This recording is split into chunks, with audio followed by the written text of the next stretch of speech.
आसान, जांच की नई प्रक्रिया शुरू। अब घर घर पहुंचेगी मोबाइल टेस्टिंग वैन।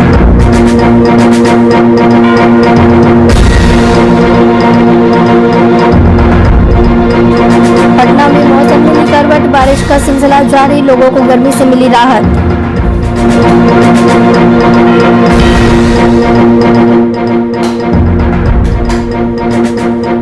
पूर्वी चंपारण में त्योहारों को लेकर शांति समिति की बैठक, कई मुद्दों पर की गई चर्चा, भाईचारे के साथ त्योहार मनाने की अपील।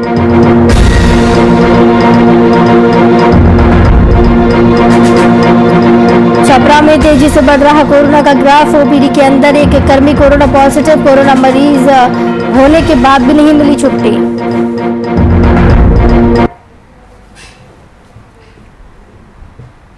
नमस्कार, वीआईपी न्यूज में आपका स्वागत है। आपके साथ मैं हूं आस्था श्रीवास्तव। राज्य में पिछले कुछ दिनों से कोरोना संक्रमण की दर में लगातार गिरावट देखी जा रही है। राहत की बात यह है कि मंगलवार को ये दर 10% से नीचे यानी 9.92 पर पहुंच गई, जबकि 24 घंटे पहले यानी सोमवार को संक्रमण की दर 10.16% थी। इस तरह पिछले 24 घंटे में संक्रमण दर में 0.24% की कमी आई। नए संक्रमितों की तुलना में स्वस्थ होने वालों की संख्या भी ज्यादा रही, तो वहीं मंगलवार को राज्य में 1,10,071 सैंपल की जांच हुई। वहीं 10,920 नए कोरोना संक्रमित मिले, जबकि 72 संक्रमितों की मौत हो गई।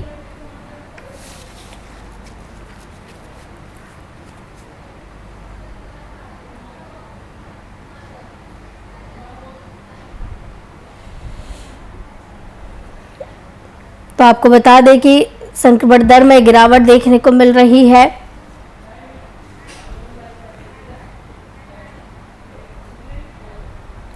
इस खबर की तमाम जानकारी के लिए हमारे साथ संवाददाता कुमार गौतम जुड़े हुए हैं। गौतम, लगातार संक्रमण दर में कमी देखने को मिल रही है, आंकड़े कम हो रहे हैं और लगातार रिकवरी रेट बढ़ता जा रहा है, तो कहीं ना कहीं अब ये बिहार के लिए अच्छी खबर सामने आ रही है।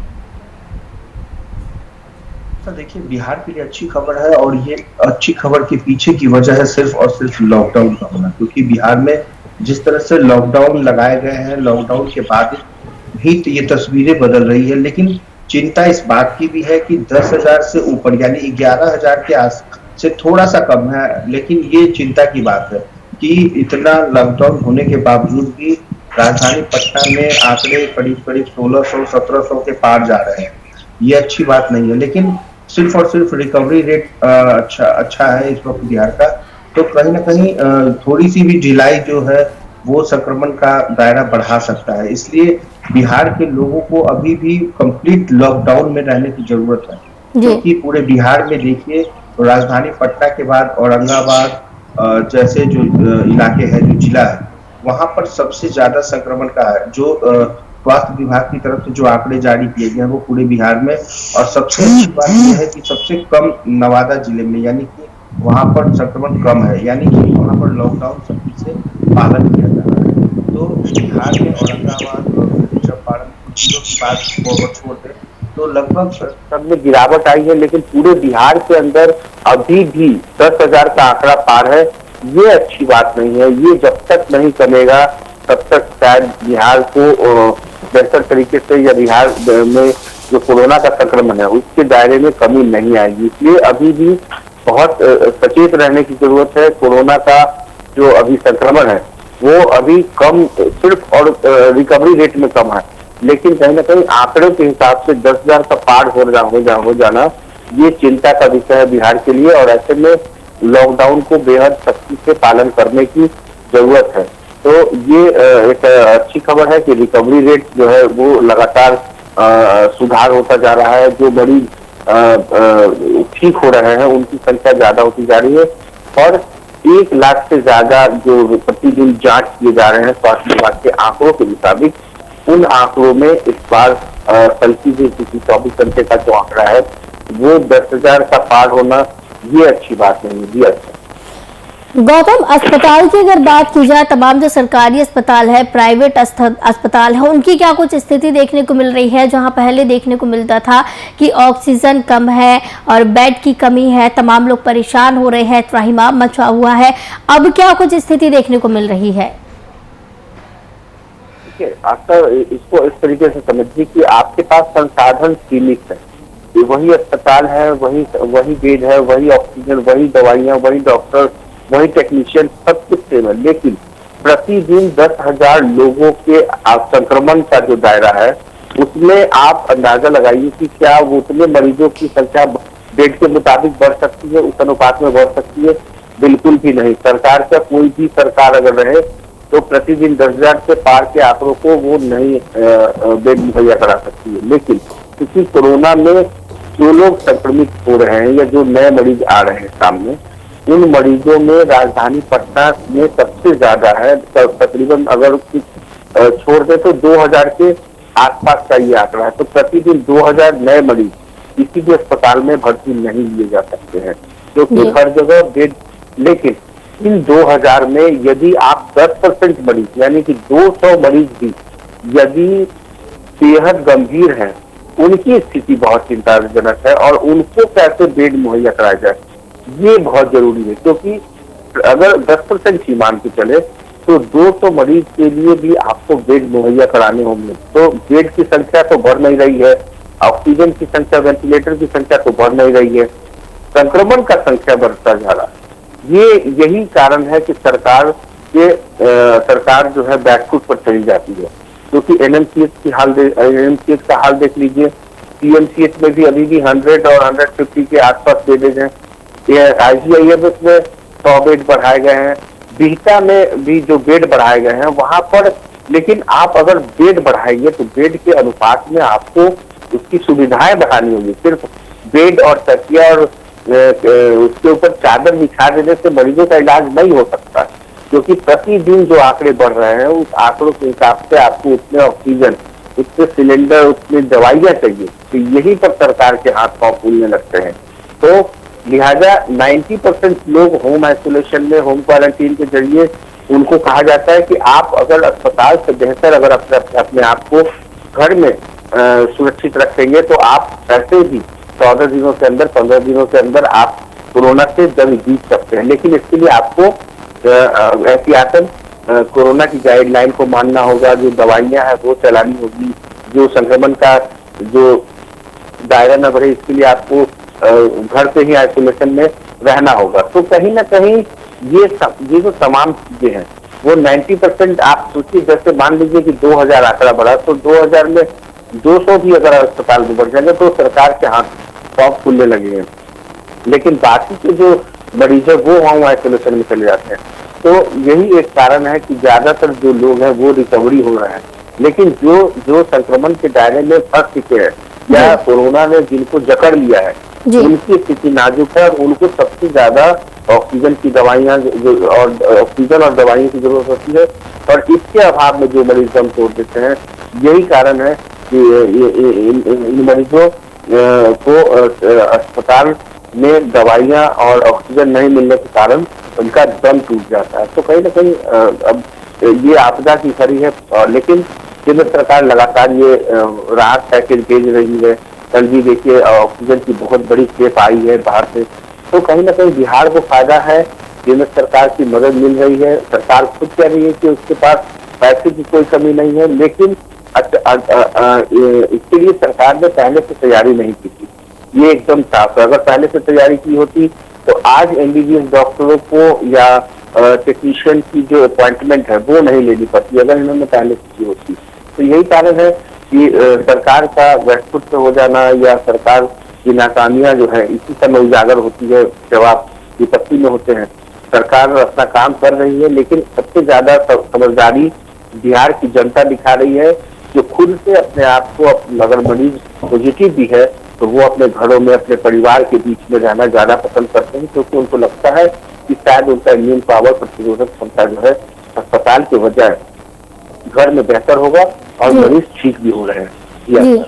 जी गौतम, तो कहीं ना कहीं जिस तरीके से सरकार तो अपनी तरफ से कोशिश कर रही है, जनता भी जागरूक दिख रही है, तो इस तरीके से अगर देखा जाए तो बिहार ऐसी लिस्ट में शामिल हो चुका है जहां पर रिकवरी रेट बेहतर है और संक्रमण के जो मामले हैं वो कम आ रहे हैं। लेकिन कहीं ना कहीं जो व्यवस्थाओं की अगर बात की जाए बिहार में, तो वो भी अभी भी कुछ चरमराई हुई नजर आती है। बिल्कुल, सरकार का जो सिस्टम है, ये सरकार की जो लेटलतीफी है, जिसका खामियाजा इस वक्त बिहार भुगत रहा है। पिछले एक साल में जिन जिन राज्यों ने सबक लिया है, आज वहाँ की स्थिति अच्छी है।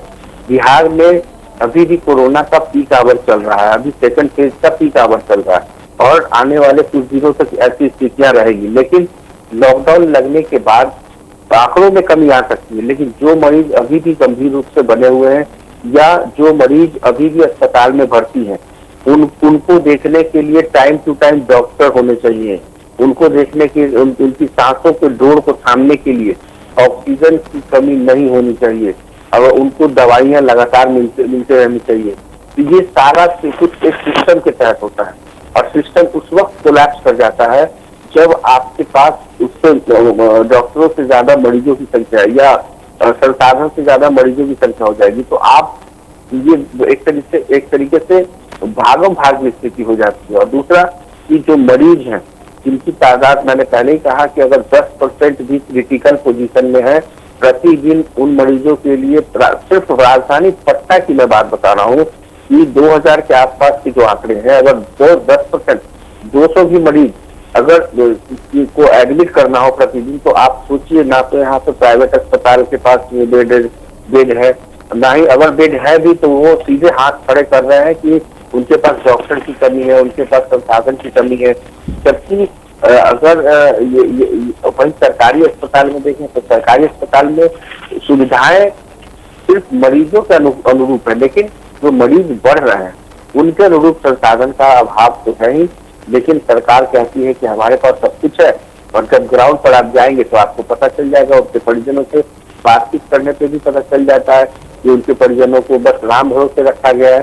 तो जिनकी प्रतिरोधक क्षमता अच्छी है, और अभी भी मैं यही कहूंगा कि अगर आपके संक्रमण का दायरा, अगर आप पॉजिटिव भी हैं, तो आप अपने घरों में जितना बेहतर तरीके से इलाज कर सकते हैं या अपने आप को चेंज कर सकते हैं, उतना अस्पताल में नहीं कर सकते। लेकिन अगर आपको बहुत इमरजेंसी है तभी अस्पताल में जाएं, क्योंकि अस्पताल की स्थिति घर से बेहतर हो नहीं सकती। जी बिल्कुल सही कहा आपने गौतम जी कि अस्पताल से ज़्यादा अच्छा है कि घर में रहकर क्वारंटीन रहे और अपना इलाज करे, ताकि बेहतर तरीके से जो है अपना ट्रीटमेंट कर सके और ज़्यादा परेशान होने पर फिर डॉक्टर की सलाह ले। तो बहुत बहुत धन्यवाद कुमार गौतम, संवाददाता हमारे साथ जुड़े थे इस खबर की तमाम जानकारी के लिए। राज्य में कोरोना जांच कराने की प्रक्रिया को आसान बना दिया गया है। इसके लिए अब लोगों को जांच केंद्रों के चक्कर नहीं लगाने होंगे। लोग अब अपनी सहूलियत के हिसाब से जांच करवा सकेंगे। आपको बता दें कि इसके लिए जिला प्रशासन की तरफ से जांच के लिए नई व्यवस्था शुरू की गई है। इसके तहत अब मोबाइल टेस्टिंग वैन अनुरोध के आधार पर लोगों की ओर से बताई गई जगह पर पहुंचेगी और लोगों का सैंपल कलेक्ट करेगी। जहां भी 50 या उससे अधिक की संख्या में लोग कोविड-19 की जांच कराना चाहते हैं, उनके मोहल्ले या कॉलोनी में भी टेस्टिंग की सुविधा प्रदान की जाएगी। ये मोबाइल टेस्टिंग वैन मोहल्ले या कॉलोनियों में जाकर लोगों का रैपिड एंटीजन टेस्ट करेगी। वहीं जांच कराने वालों को प्रशासन की ओर से जारी मोबाइल नंबर 9801592277 पर व्हाट्सएप कर जानकारी देनी होगी। इसमें उन्हें अपना पूरा पता और ब्यौरा बताना होगा। इसके बाद ये मोबाइल वैन उनके पास पहुंच जाएगी।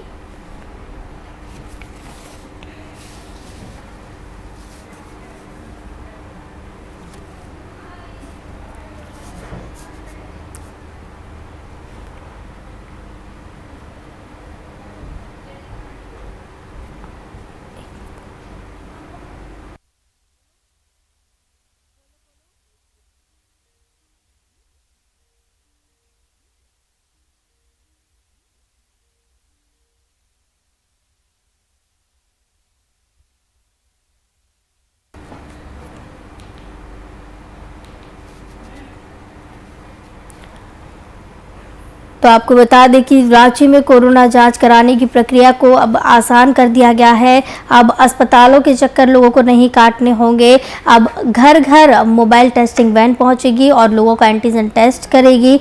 इसके लिए अब लोगों को केंद्रों के चक्कर अब नहीं लगाने होंगे। जिस तरीके की परेशानी लोगों को सामना करना पड़ती थी, भीड़ में लोगों को खड़ा होना पड़ता था, लंबी लंबी लाइनें लोगों को देखनी पड़ती थी, तो कहीं ना कहीं अब इससे लोगों को छुटकारा मिलेगा और अपनी सहूलियत के हिसाब से अब लोग जांच करवा सकेंगे। इसके लिए जिला प्रशासन की तरफ से जांच के लिए अब ये व्यवस्था शुरू की गई है। इसके तहत अब मोबाइल टेस्टिंग वैन अनुरोध के आधार पर लोगों की ओर से बताई गई जगह पर पहुंचेगी और लोगों का सैंपल कलेक्ट करेगी।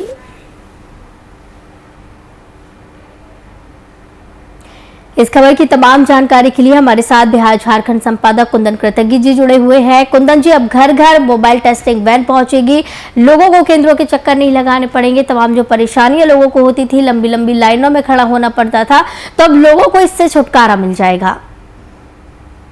देखिए, ऐसा कोरोना संक्रमण से लड़ाई के जो 4 मंत्र निकल कर आए हैं, टेस्टिंग, ट्रैकिंग, ट्रीटमेंट एंड टीका, उसमें सबसे अहम बात है कि संक्रमित मरीजों की पहचान सुनिश्चित करना सबसे जरूरी है, क्योंकि उसकी पहचान सुनिश्चित किए बिना हम आगे संक्रमित मरीजों का इलाज उस दिशा में कर पाने में सक्षम नहीं हो पा रहे थे। और जाहिर सी बात है, जिस तरीके से जितनी ज्यादा टेस्टिंग होगी उतने जितने ज्यादा संक्रमित मरीजों की पहचान होगी और इस संक्रमण की चेन को तोड़ना उतना ही ज्यादा आसान हो पाएगा। और इसी को लेकर रांची जिला प्रशासन ने एक व्यवस्था शुरू की है। उस व्यवस्था के जरिए 9801592277 9801592277 इस नंबर पर आप व्हाट्सएप करेंगे और व्हाट्सएप करने के बाद एक मोबाइल जांच वैन आपके मोहल्ले में, आपके घर के पास पहुंच जाएगी और जो रैपिड एंटीजन टेस्ट करके यह सुनिश्चित करेगी कि आप कोरोना संक्रमित हैं या नहीं है। इसमें महज एक शर्त है कि कम से कम 50 लोगों का होना उस जगह पर अनिवार्य है। और अगर 50 लोग उस जगह पर किसी एक खास जगह पर एकत्रित हो रहे हैं तो आप इस नंबर पर व्हाट्सएप पर डिटेल भेजकर मोबाइल वैन को बुला सकते हैं और जांच सुनिश्चित करा सकते हैं। जाहिर सी बात है, जांच के लिए लोगों को दूसरे केंद्रों का दौरा नहीं करना पड़ेगा, दूसरे केंद्रों तक नहीं जाना पड़ेगा। ये महज एक मोहल्ले में, एक सोसाइटी में इतने लोगों को एकजुट कर, इकट्ठा कर और उनकी उपस्थिति अनिवार्य कर यह सुविधा का लाभ लिया जा सकता है। सरकार जिन जिन सुविधाओं को धीरे धीरे बढ़ा रही है, कोरोना संक्रमण हमसे उतना दूर भागता जा रहा है। आप देखें, सबसे पहले सरकार ने कोविड सर्किट का निर्माण किया जो राज्य के 6 जिलों में अभी काम कर रहा है और कोविड सर्किट से अब तक लगभग 5000 लोगों ने फायदा उठा लिया है। इसके बाद संजीवनी वाहन की सुविधा शुरू की गई, उसके बाद ऐप लॉन्च किए गए, साथ ही साथ मिलिट्री अस्पतालों की सुविधाएं शुरू की गई और अब यह जांच वैन की सुविधा शुरू की जा रही है। तो सरकार भी दिनों दिन हर एक नए इनोवेशन के साथ राज्य की जनता की स्वास्थ्य समस्याओं को दूर करने के लिए प्रयासरत है जी। और अब यह एक नई पहल है। जाहिर सी बात है, शुरुआत रांची से हुई है, धीरे धीरे राज्य के बाकी जिलों तक भी यह व्यवस्था पहुंचेगी। अब देखना अहम यह है कि जो जिस रफ्तार से हम टेस्टिंग कर रहे हैं, लोगों की जांच कर रहे हैं, उसी रफ्तार से संक्रमण के आंकड़ों में भी देखिएगा बहुत तेजी से गिरावट देखने को मिल रही है। तो कहीं ना कहीं अब नतीजे जो हैं वो धरातल पर दिखने लगे हैं। आस्था जी बिल्कुल, जिस तरीके से सरकार तो अपनी तरफ से पूरी कोशिश कर रही है, तमाम सुविधाएं मुहैया करा रही है और तमाम संसाधनों को बढ़ाने की भी कोशिश कर रही है, जनता की तरफ से अगर बात की जाए तो जनता की तरफ से क्या कुछ देखने को मिल रहा है? जनता की तरफ से अभी भी प्रशासन को काफी मशक्कत करनी पड़ रही है लॉकडाउन के पाबंदियों का पालन कराने के लिए। सबसे बड़ी समस्या। दूसरी समस्या यह है कि शहरी क्षेत्रों की स्थिति तो थोड़ी बेहतर भी है, ग्रामीण क्षेत्रों के और ग्रामीण परिवेश की स्थिति देख लें, वहां पर अभी तक लोगों को कोरोना संक्रमण के बारे में पूरी जानकारी तक नहीं है। शादियां धड़ल्ले से हो रही हैं, सीमा पार से आवागमन धड़ल्ले से जारी है और साथ ही साथ कह सकते हैं मास्क, सैनिटाइजर्स और सोशल डिस्टेंसिंग का प्रयोग ग्रामीण जनता के बीच में बहुत कम देखा जा रहा है। और माना यह जा रहा है कि शहरी इलाकों से निकलकर ग्रामीण परिवेश तक अगर संक्रमण बुरी तरीके से फैल गया तो वहां पर फिर मौत के आंकड़े काफी भयानक हो सकते हैं, क्योंकि ग्रामीण परिवेश से लेकर शहरों तक, अस्पताल तक लेकर आना और उनका इलाज कराना थोड़ा सा कठिन है, क्योंकि झारखंड की जो भौगोलिक संरचना है, झारखंड की जो स्थिति है, और झारखंड का जो टोपोग्राफी है उस लिहाज से यहाँ पर अगर ग्रामीण परिवेश तक संक्रमण पहुंच गया तो स्थिति खतरनाक हो सकती है। तो जाहिर सी बात है, लोगों को परहेज रखने की जरूरत है और जनता से उम्मीद यह की जा सकती है कि जनता भी अपने तमाम कर्तव्यों का पालन बहुत ही गंभीरता के साथ करें। जी, जिस तरीके से आपने अभी बताया कि ग्रामीण इलाके कई ऐसे हैं जिन्हें इस बीमारी से, इस कोरोना संक्रमण से अभी तक जागरूक नहीं है वो, तो ऐसा क्या कुछ देखने को मिला है कि सरकार की तरफ से कमी रही है, जनता की तरफ से कमी रही है कि गांव तक अभी तक इसकी जानकारी सही तरीके से नहीं पहुंच पाई? देखिए, झारखंड की 80% आबादी है वह ग्रामीण परिवेश में निवास करती है, सबसे पहली बात। दूसरी बात, झारखंड की जो भौगोलिक संरचना है, जो टोपोग्राफी है, झारखंड में जो आवागमन के साधन है, बहुत सारे ऐसे गांव हैं जो दूर ग्रामीण और जंगली इलाकों में है, पठारी और पहाड़ी इलाकों में है। और झारखंड के गांव का जो एक आप कह सकते हैं एक्सपेंशन है, उस एक्सपेंशन को अगर हम चर्चा करें, अगर उसकी बात करें तो गांव पहाड़ की तलहटी पे एक गांव बसा है तो पहाड़ की चोटी पर दूसरा गांव बसा है, जहां पर पहुंचने में 2 से ढाई घंटे का वक्त पैदल लग जाता है। संसाधन नहीं है और उस तरीके की सुविधाएं नहीं है। ऐसे में इन इलाकों में कोरोना संक्रमण को लेकर लोगों के बीच में जानकारी ही नहीं है, क्योंकि वह बिल्कुल कटे पड़े हैं बाहर की दुनिया से और तमाम संचार माध्यमों से। साथ ही साथ कह सकते हैं कि जो जानकारी का अभाव है और कोरोना संक्रमण के जो लक्षण हैं वह बाकी दूसरी बीमारियों के लक्षणों से बहुत मिलते जुलते हैं। टाइफाइड, निमोनिया, फ्लू, वायरल बुखार, इन तमाम बीमारियों के लक्षणों से मिलते जुलते हैं। और झारखंड के ग्रामीण परिवेश में झोला छाप डॉक्टरों की बहुलता है, भरमार है ऐसे डॉक्टरों की। और चूंकि सरकार और प्रशासन इस इलाके में नियंत्रित कर पाने की स्थिति में नहीं है, ओझा और बाकी तमाम तंत्र मंत्र का सहारा लिया जाता है लोग अगर बीमार होते हैं तो। इस तमाम व्यवस्था के बीच में लोगों तक सटीक जानकारी पहुंचाना और उस पर अमल करवाना बहुत ही टेढ़ी खीर है, बहुत ही कठिन मामला है ये। तो ऐसे में कह सकते हैं कि सरकार की उदासीनता को दोष नहीं दिया जा सकता है। झारखंड की परिस्थितियों को, झारखंड के परिवेश को और झारखंड के तमाम जो इसकी भौगोलिक संरचना है उसका आप कारण मान सकते हैं। और शायद यही वजह है कि झारखंड का ग्रामीण परिवेश झारखंड के शहरी परिवेश से बहुत भी ज्यादा अलग है। आस्था जी बिल्कुल, ग्रामीण परिवेश और शहरी परिवेश में काफ़ी अंतर है झारखंड में। लेकिन जिस तरीके की अब रांची जिले में ये शुरुआत की गई है मोबाइल वैन की, तो कहीं ना कहीं ये एक ज़िला प्रशासन की तरफ से अच्छी खबर है लोगों के लिए। तो जिस तरीके से परेशानियां लोगों को सामना करना पड़ती थी अब वो नहीं करनी पड़ेगी। बहुत बहुत धन्यवाद बिहार झारखंड संपादक कुंदन कृतज्ञ जी, हमारे साथ जुड़े थे इस खबर की तमाम जानकारी के लिए। तो आपको बता दें कि कोरोना जांच कराने की प्रक्रिया को आसान बनाया गया है, लोगों को जांच केंद्रों के अब चक्कर नहीं लगाने पड़ेंगे। ये जिला प्रशासन की तरफ से नई व्यवस्था शुरू की गई है और 50 लोग या उससे अधिक की संख्या में जहां भी लोग होंगे वहां पर ये मोबाइल वैन की सुविधा पहुंचेगी। पटना के मौसम में बदलाव देखने को मिल रहा है। सुबह से ही लगातार बारिश हो रही है। बिजली की कड़कड़ाहट के बीच चारों तरफ काले बादलों ने डेरा डाल लिया है। ऐसे में जहां गर्मी से लोगों को राहत महसूस हो रही है तो वहीं तेज हवाओं के चलने से ठंड का एहसास हो रहा है। आपको बता दें कि इसकी जानकारी पहले ही मौसम विभाग दे चुका है।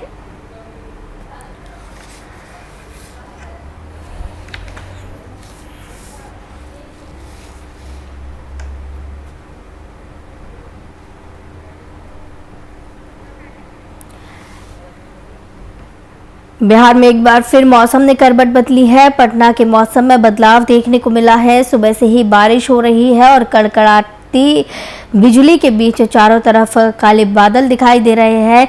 मौसम लगातार अपनी करवट बदलता हुआ नजर आ रहा है। ऐसे में जहां पर लोग गर्मी से छुटकारा पा रहे हैं तो वहीं पर तेज हवा चल रही है और ठंड का एहसास लोगों को हो रहा है। इस मौसम में भी इस तरीके की मौसम दिख रहा है। बारिश का सिलसिला लगातार दिख रहा है। इसकी जानकारी मौसम विभाग ने पहले ही दी है। वीआईपी न्यूज़ की बुलेटिन में फिलहाल इतना ही। मुझे दीजिए इजाजत। नमस्कार।